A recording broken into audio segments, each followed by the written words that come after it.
Hello बच्चों, welcome to all on this channel the HOD of biology. तो ले आए आपके लिए आज हम पार्ट 4। और बच्चों पार्ट 4 में आज आपको बताने वाला हूं मैं पोलन वाइब्रेटी के बारे में, पोलन एलर्जी के बारे में, और कुछ हम देखेंगे इसके बारे में आपकी प्रोडक्ट के बारे में। ठीक है, जिसमें हम लोग देखेंगे कि पोलन का यूज आपके एलर्जिक फॉर्म में किस तरीके से होता है, पोलन से प्रोडक्ट कैसे फॉर्म होते हैं, प्लस जो पोलन की वाइब्रेटी होती है वो कैसे फाइंड आउट करते हैं। तो ये सब जानकारी के लिए मिलते हैं इंट्रो के बाद।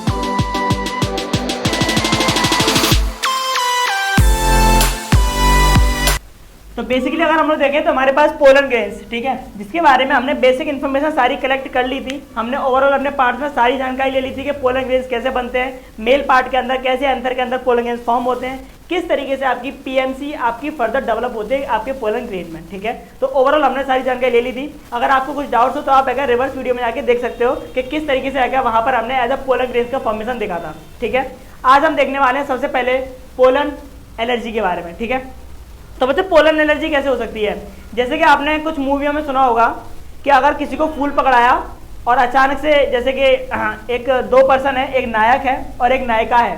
ठीक है, दो लोग हैं, एक नायक और एक नायिका।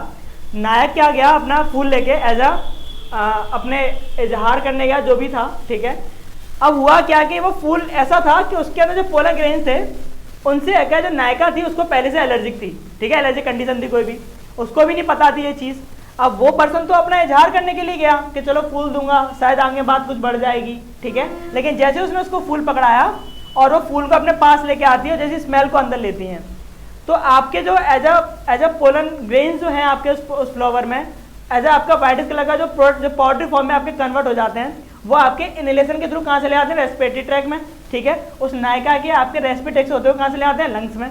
अब इंसिडेंटली क्या हुआ कि उस नायिका को उन्हीं पोलन ग्रेन से क्या एलर्जिक कंडीशन, तो उसी टाइम पर उसको कौन कौन सी परेशानी शायद दिखने लग जाएंगी, स्नीजिंग, छींक आने लग जाएगी, स्टफी नोज, यानी कि आपके नोज से एक आपका फ्लूइड, एक तरल पदार्थ सीक्रेट चालू हो जाएगा, प्लस वाटरी आइज, आंखों में पानी आ जाएगा, है ना। और आपको लगेगा कि भाई ये तो शायद मुझे लग रहा है कि शायद इतनी ज़्यादा खुश हो गई इस चीज़ को लेके कि अपनी खुशी जाहिर कर रही है, लेकिन नहीं, वो खुशी जाहिर नहीं कर रही है, उसको प्रॉब्लम हो रही है, उसको क्या हो रही है, प्रॉब्लम क्रिएट हो रही है। ठीक है, तो इसी तरीके की पोलन एलर्जी कंडीशंस होती हैं आपकी, है ना, जो कि आपकी कभी भी किसी को भी हो सकती हैं, है ना। तो आपके पोलन ग्रेन्स में क्या होता है, कुछ केमिकल्स ऐसे होते हैं जो कि आपकी बॉडी के लिए सुटेबल नहीं होते हैं। ठीक है, जिस टाइम पे आपकी बॉडी क्या करती है, उनके अगेंस्ट इरिटेशन क्रिएट करती है।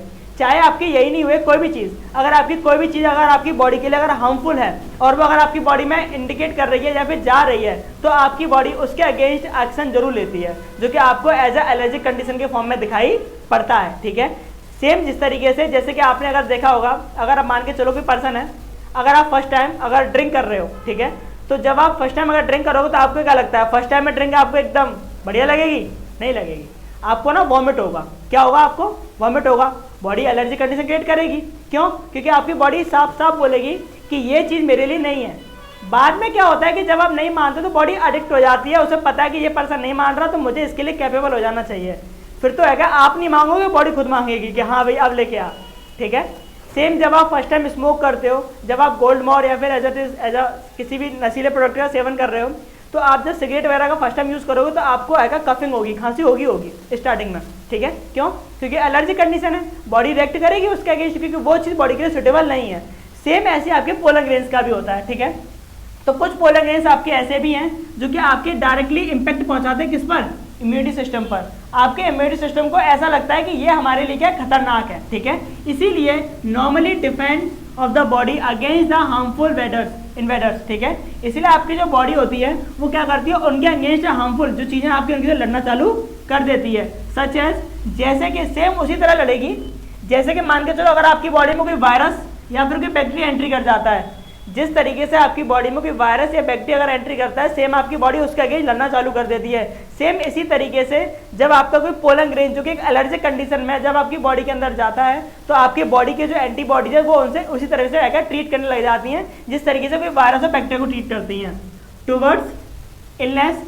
अगर आपका होता क्या है कभी कभी कि एलर्जी कंडीशन कुछ ज़्यादा हो जाने की वजह से या फिर हैवियर हो जाने की वजह से जो पीपल होते हैं वो पोलन एलर्जी से सफर्ड भी हो जाते हैं, यानी कि ज़्यादातर अगर वो चीज़ बार बार हो रही है और अगर आप उस माहौल से नहीं हट रहे हो या फिर वो चीज़ आपकी बार बार वहाँ से नहीं हट रही है, ठीक है, जैसे कि मान के चलो कि आप कहीं ऐसी जगह फंस चुके हो जहाँ पर ऐसे फ्लावर्स है, ऐसे पोलन ग्रेन्स का माहौल है जहाँ पर आपके लिए एलर्जिक कंडीशन है, ठीक है, लेकिन आप वहाँ से बंद कर दिए गए हो या फिर आप उस घर में से निकल नहीं पा रहे हो, तो बार बार अगर एलर्जिक कंडीशन होगी तो आपके लिए अगर वो बहुत ज़्यादा एक थ्रेटनिंग कंडीशन बन जाती है, एक तरीके से लाइफ थ्रेटनिंग कंडीशन बन जाती है, ठीक है।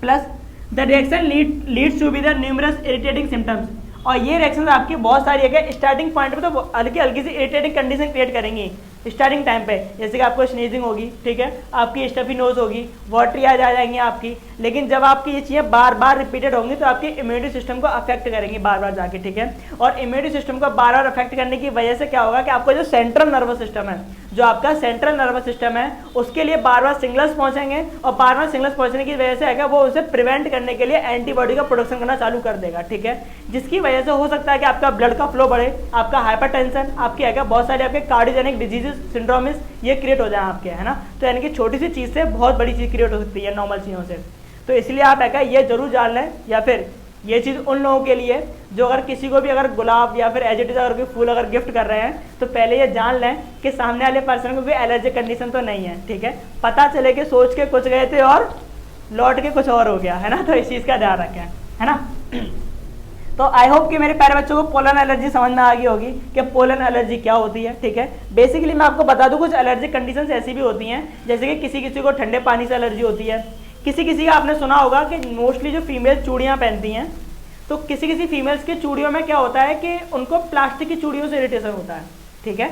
मोस्टली फीमेल चूड़ियाँ सभी पहनती हैं, है ना, लेकिन आपने देखा होगा कि कुछ फीमेल्स मोस्टली कांच की ही चूड़ियाँ पहनती हैं या फिर उनको गोल्डन की चूड़ियाँ पहना हो। अगर वो गलती से अगर प्लास्टिक के ऐसे कड़े या फिर चूड़ियाँ अगर पहन लेती हैं तो आप मॉर्निंग देखते हो उनका आपका जो हाथ होता है उनको स्वेलिंग एकदम पूरा स्वेल हो जाता है, ठीक है, या फिर हल्के किसी आपकी पिंपल्स निकल आते हैं। तो ये क्या है, आपकी एलर्जिक कंडीशन ही है जो कि प्लास्टिक होने की वजह से एलर्जिक रिएक्शन बॉडी इंडिकेट करती है और उसके अगेंस्ट कोई ना कोई सिम्टम देखने को मिल जाता है, ठीक है।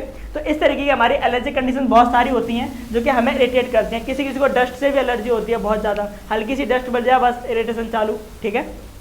तो ऐसी लॉट्स ऑफ इरिटेशन हो सकती हैं, है ना। तो हमने यहाँ पे पोलन एलर्जी पढ़ लिया अपने बहुत अच्छे तरीके से, क्लियर है। नाउ नेक्स्ट टर्म है हमारे पास पोलन प्रोडक्ट। अब पोलन प्रोडक्ट क्या है भाई, तो देखो मैं आपको बताऊं कि पोलन एलर्जिक कंडीशन तो है ही है, प्लस अगर आपसे पूछा जाए कि एक एडवांटेज बताओ सर, क्या एडवांटेज क्या हो सकता है इसका, तो एडवांटेज भी है इसके काफ़ी सारे। एडवांटेज क्या है इसके कि हम लोग ना बहुत सारे प्रोडक्ट फॉर्म में भी पोलन ग्रेन्स का यूज़ करते हैं, ठीक है। अब कैसे यूज़ कर पाते हैं उसके पीछे का रीज़न मैं आपको बताता हूँ। पोलन प्रोडक्ट के फॉर्म में इसलिए यूज़ कर पाते हैं क्योंकि देखो मैं आपको बताऊँ पोलन ग्रेन्स में मिनिमम अमाउंट में आपका कार्बोहाइड्रेट होता है आपका, जो कि समथिंग अबाउट 25 से 50% पाया जाता है। कार्बोहाइड्रेट एक एनर्जी आपका एक हम कह सकते हैं कि एनर्जी मटेरियल है, ठीक है। प्रोटीन्स भी पाई जाती है 7 to 26%, किसमें, पोलन ग्रेन्स में। फैट भी पाया जाता है 9 to 40.5%। वाटर तो होता ही होता है आपका 7 to 16%। और आपको पता है these are the nutritional substance, ठीक है, जिनको आप एज अ प्रोडक्ट के फॉर्म में यूज़ कर सकते हो। तो इसलिए हम लोग एज अ पोलन ग्रेन्स को प्रोडक्ट के फॉर्म में भी यूज़ करते हैं। कैसे कैसे यूज़ होता है भैया, किन किन चीज़ों में होता है, तो बेसिकली देखो मैं आपको बताऊँ, अगर हम लोग आज से काफ़ी टाइम पहले की बात करें या फिर आज भी लोग करते हैं तो उस टाइम पे आपके कुछ जो एथलेटिक्स होते थे आपके, ठीक है, जैसे कि मान के चलो स्विमर है या फिर रनर है जो कि रनिंग वगैरह करते हैं, तो वो लोग क्या करते थे अपना स्टेमिना को बूस्टअप करने के लिए इनको एज अ यूज़ करते थे, ठीक है। पोलन ग्रेन्स का यूज़ आपका एज अ स्टेमिना को बूस्टअप करने में भी यूज़ होता है, ठीक है, जिसकी वजह से आपका इंस्टेंटली स्टेमिना बढ़ता है और आपको एक एनर्जेटिक फील होता है। अब होता क्या बच्चों, क्योंकि इसमें कुछ आपके ऐसे सब्सटेंस पाए जाते हैं प्लस कुछ केमिकल सब्सटेंस ऐड करके इनको थोड़ा सा स्टेरॉइड फॉर्म में कन्वर्ट कर दिया जाता है, जिसकी वजह से ये आपका ब्लड प्रेशर बढ़ा देते हैं। क्या बढ़ा देते हैं बच्चों, आपका ब्लड प्रेशर। अब आपको पता है कि जो एनर्जी के मॉलिक्यूल आपके नॉर्मल ब्लड प्रेशर में अगर मान के चलो, अगर आपके एनर्जी के मॉलिक्यूल ऐसे मान के चलो 20 ग्राम अगर सप्लाई हो रहा है, मैंने ग्राम में ले लेता हूँ, अगर एनर्जी का मॉलिक्यूल 20 ग्राम अगर सप्लाई हो रहा है पहले नॉर्मल प्रेशर में, वही ब्लड प्रेशर अगर आपका बढ़ गया तो वो 20 की जगह पे आपके आप मान के 60 या 80 ग्राम सप्लाई हो रहा है। और जितनी ज़्यादा O2 पहुंचेगी आपकी सेल के लिए उतनी ज़्यादा आपका ग्लूकोज टूटेगा, और जितना ज़्यादा ग्लूकोज टूटेगा आपकी बॉडी में उतनी ज़्यादा क्या रिलीज होगी, एनर्जी, ठीक है, एनर्जी रिलीज होगी। इसीलिए ब्लड प्रेशर बढ़ने पर क्या होता है, हमें एनर्जेटिक फील होता है। यानी कि जब भी आप कोई स्टेरॉइड या फिर जब भी आप कोई नशीला प्रोडक्ट खाते हो, ठीक है, जब भी आप ड्रिंक करते हो, जैसे आपने देखा होगा कि कुछ अल्कोहलिक पर्सन होते हैं, दारू पीने के बाद नॉर्मल अगर मूड में होंगे तो कोई दिक्कत नहीं है, किसी से नहीं लड़ेंगे, उन्हें पता है हमारे अंदर क्षमता ही नहीं है, ठीक है, तो नहीं लड़ेंगे, पता है पिट जाएंगे कहीं ना कहीं, ठीक है, लेकिन उनको आप एक दे दो बस, ₹80 का, ठीक है। जैसे आपने उनको एक ₹80 का पकड़ाया, भाई साहब सुपर नेचुरल पावर जनरेट, और उसके बाद तो फिर ये कहते हैं तो 10 को मारूंगा मैं पकड़ के। कितना को मारूंगा? 10 को मारूंगा पकड़ के। और सीरियसली बात यह है कि अगर आप उनसे लड़ोगे ना तो आपसे लड़ने के लिए रेडी भी हो जाएंगे 10 लोगों से। क्यों? क्योंकि उस टाइम पे क्या होता है कि स्टेरॉइड्स यहाँ पे नशीले प्रोडक्ट लेने की वजह से आपकी ब्लड सप्लाई इतनी बढ़ जाती है कि अंदर से ऐसा लगता है कि भाई एनर्जी की भरमार है क्या बॉडी में, ठीक है, ऐसा फील होता है। जब भी आप कोई ड्रग लेते हो या फिर स्टेरॉइड लेते हो या फिर जब भी आप एल्कोहल का यूज करते हो तो आपका ब्लड प्रेशर इतना ज़्यादा बढ़ जाने की वजह से आपकी बॉडी में एज ए एनर्जेटिक फील होता है। ऐसा फील होता है कि एनर्जी की भरमार है कि हमारी बॉडी में, और फिर ऐसा फील होता है कि हाँ अब तो दीवार में भी छेद कर सकता हूँ मैं, ठीक है। बट ऐसे केस में दीवार में छेद तो नहीं होता, बट खुद में हो जाता है ना वो। लेकिन वो फील भी सुबह होता है उतरने के बाद, जब उतर जाती है तब पता चलता है कि कितनी लगी मेरे, उस टाइम पे नहीं लगेगी, है ना। तो ऐसा होता है मोस्टली केसेस में। तो पोलर प्रोडक्ट के अगर हम देखें तो यूज्ड बाय द एथलेटिक्स के फॉर्म में यूज किया जाता था। कैसे यूज करते थे? सप्लीमेंटेशन के फॉर्म में यूज करते थे। क्यों? अपना स्टेमिना को बढ़ाने के लिए, ठीक है। लेकिन अब ऐसा नहीं है। अब जितने भी एथलेटिक्स गेम्स होते हैं 10वां चेकअप होता है, उसमें कुछ लगा के तो नहीं आया, ये पता चलेगा बाकी के तो है शुद्ध होकर लड़ रहा है और वो नशे में लड़ रहा है, उसे 10 मुक्के मार दिया फिर भी उठ के खड़ा हो गया एकदम। हाँ भाई कहाँ मारा? जैसे कि आप लोगों ने देखा होगा WWE आती थी पहले, उसमें आपका वो था, एक था जॉन सीना तो था ही, एक और था, अरे जो उठ जाता था इस तरह, एक आता था अन्नाटेकर, नाम नहीं ध्यान आता मुझे, ठीक है। उसका क्या सीन था कि अगर नॉर्मल उसको कितना भी पीट दो गिर जाता था, सामने वाले को लगता था कि गया खत्म, अचानक से उठ जाता था। तो ऐसे शॉकिंग न्यूज़ हो जाएंगी फिर अगर पता चले कि 4 लोग है नॉर्मल मूड में जा रहे हैं एथलेटिक्स में और एक है लगा के गया है, तो बेचारे के 10 पड़ गए, उसके बाद ही उठ के खड़ा हो गया, गिरेगा ही नहीं वो, ठीक है। तो इसलिए क्या अब तो 10वां चेकअप हो जाते हैं, कर लिया जाता है कि कहीं कोई स्टेरॉइड लगा के तो नहीं आया है, ठीक है, पता चलेगा स्टेरॉइड लगा के जीत गया वो। तो अब नहीं ऐसा होता, बट पहले के टाइम पे इसलिए यूज़ करते थे। अच्छा आपने देखा होगा जिम में भी यूज़ किए जाते हैं, स्टेरॉइड्स का यूज़ किया जाता है, ठीक है। लोग है क्या आज के टाइम पे बॉडी बिल्डिंग में थोड़ा इतना वो हो गए हैं कि है क्या लोग यही बोलते जा रहे हैं कि हम क्या ले रहे हैं क्या नहीं ले रहे हैं, ठीक है। शो ऑफ के ज़माने में सब कुछ चीज़ें खोते जा रहे हैं धीमे धीमे करके। आपको पता है डायरेक्टली लोग है क्या आर्म्स में, अपनी आर्म्स जो उनकी हैं उनमें है क्या डायरेक्टली एल्कोहल के इंजेक्शन इंजेक्ट करते हैं, डायरेक्ट एम्पुल आते हैं आपके 2-2 ml के एल्कोहल के डायरेक्टली। वो जब मसल्स में डायरेक्टली जाते हैं तो मसल्स को डायलेटेड कर देते हैं, जिसकी वजह से इंस्टेंट रिजल्ट देखने को मिलता है। सडन मसल्स फूलती हैं आपकी, ठीक है, और आपके बाइसेप्स आपकी ऐसा लगता है जैसे कि किसी का पैर का थाई है, ऐसी हो जाती हैं आर्म्स, ठीक है। दिखने में बहुत अच्छी लगती है, सही बात है, लेकिन इनडायरेक्टली तेरे अगर हम लोग कहें कि आपका जो इम्यूनिटी सिस्टम है वो वीक होता है उसकी वजह से, ठीक है। वो दिखने में आपका शो ऑफ जरूर हो जाता है उस चीज़ से, लेकिन वो आपके लिए बहुत ज़्यादा हार्मफुल रहता है। इसलिए जिम जाना अच्छी बात है, लेकिन स्टेरॉइड्स का यूज़ इतना नहीं करना चाहिए। जो जिम में एज ए ट्रेनर्स होते हैं या फिर जो एज अ जो बॉडी बिल्डिंग में जो फील्ड बना रहे होते हैं, वो लोग स्टेरॉइड का यूज़ इसलिए करते हैं क्योंकि स्टेरॉइड यूज़ करने के बाद वो एक्सरसाइज ज़्यादा कर पाते हैं। क्यों कर पाते हैं? क्योंकि स्टेरॉइड लेने के बाद क्या होता है आपकी उनकी बॉडी क्या होती है एक नशीले फॉर्म में चली जाती है ना, और उनको फिर पेन फील नहीं होता।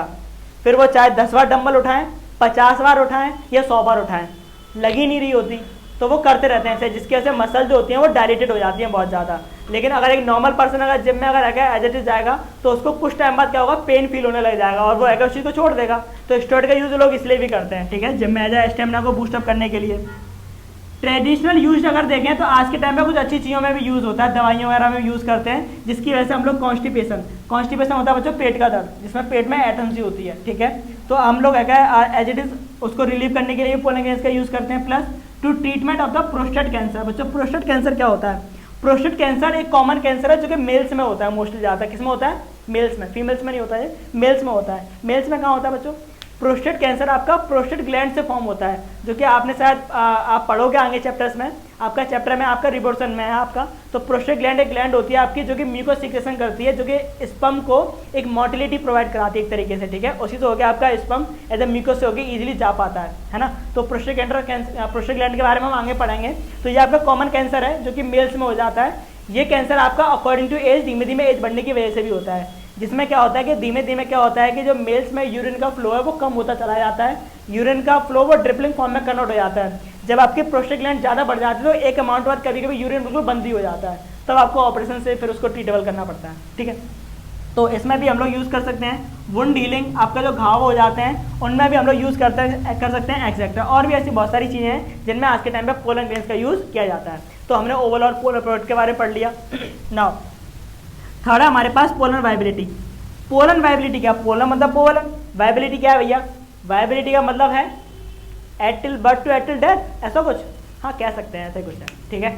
पोलन वाइबिलिटी का मतलब है कि एक तरीके से वो पोलन ग्रेन की वाइबिलिटी कितनी है, किस चीज़ की वाइबिलिटी, जर्मिनेट करने की, क्या करने की, जर्मिनेट करने की, कि एक पोलन ग्रेन की क्षमता कितनी होती है, यानी कि अगर एक पोलन ग्रेन एंथर से निकला है तो कितने टाइम्स तक अगर उसको कोई अगर फर्टिलाइजेशन के लिए अगर कोई स्टिग्मा पर या फिर कोई फीमेल ओव्यूल नहीं मिलता है तो वो जिंदा रह सकता है ना। जिस तरीके से हम कह सकते हैं पोलन वाइबिलिटी मतलब जैसे कि स्पर्म की वाइबिलिटी, ठीक है, कि स्पर्म आपका कितने दिन तक फीमेल की वजाना में जिंदा रह सकता है, 1 दिन या 2 दिन तक, जिससे कि ओवा को फर्टिलाइज कर सके, एज इट इज आपकी पोलन वाइबिलिटी होती है, ठीक है। एक वो वाइबिलिटी जिसमें आपकी पोलन ग्रेन जर्मिनेट करता है आपका, है ना, तो वो रेट होती है आपकी। तो ये आपकी डिफरेंट होती है अलग अलग प्लांट्स में। कुछ प्लांट्स में आपकी ये मिनिमम 30 मिनट तक की होती है। अगर 30 मिनट तक अगर आपका एंथर से अगर पोलन ग्रेन निकला है, अगर 30 मिनट तक अगर उसको कोई फीमेल ओव्यूल में अगर एंटर करने के लिए मिलता है तो ठीक है, अगर नहीं मिलता तो उसके बाद अगर वो जाएगा तो वो आपका वहाँ पे जर्मिनेट नहीं करेगा। बट कुछ प्लांट्स में कभी कभी ज़्यादा भी होती है, किसी किसी में अगर हम कह सकते हैं 1 मंथ तक की वाइबिलिटी भी हो जाती है, ठीक है। तो पोलन वाइबिलिटी डिपेंड करती है उसके जर्मिनेशन पर, ठीक है। तो पोलन वाइबिलिटी क्या है, pollen viability refer to the ability, एक ऐसी एबिलिटी है टू द पोलन की परफॉर्मेंस ऑफ टू फंक्शन, जो कि अपने फंक्शन को परफॉर्म कर सके, किन चीज़ों को, delivering of the male of gaming, delivery of the male gametes को, मेल गैमिट को डिलीवर करे किसमें, एम्ब्रियो सैक में, ठीक है। तो ये थी आपकी पोलन वाइबिलिटी। इसके बाद एक टर्म और यूज होती है पोलन बैंक के नाम से, पोलन बैंक, ठीक है। पोलन बैंक क्या होती है बच्चों, तो पोलन बैंक के मैं आगे बता दूं आपको कि पोलन बैंक में हम लोग क्या करते हैं, जो हमारे पोलन ग्रेन्स है, ठीक है, जो हमारे लिए बहुत ज़्यादा बेनिफिशियल हैं या फिर जो बहुत कम अमाउंट में मिलते हैं, हम उनको स्टोर रखने का वर्क करते हैं, ठीक है, जिसको हम लोग समथिंग 198 -डिग्री सेल्सियस पर टेम्परेचर पर रखते हैं, 198 -डिग्री सेल्सियस टेम्परेचर पर। और हम लोग इसमें ज़्यादा मोस्टली लिक्विड नाइट्रोजन का यूज़ करते हैं, उनको एक तरह से प्रिवेंट करने के लिए, उनको बचाने के लिए, ठीक है बच्चों। तो हमने अपने आज पार्ट 4 में हमने इन तीनों चीज़ों के बारे में पढ़ा। और हाँ, एक चीज़ का ध्यान रखना कि आप लोगों को वीडियो शेयर करनी है, जिससे कि आपको मैं और ऐसी वीडियोस प्रोवाइड करा सकूं, और जितना हो सके वीडियो को शेयर करें। Thank you so much.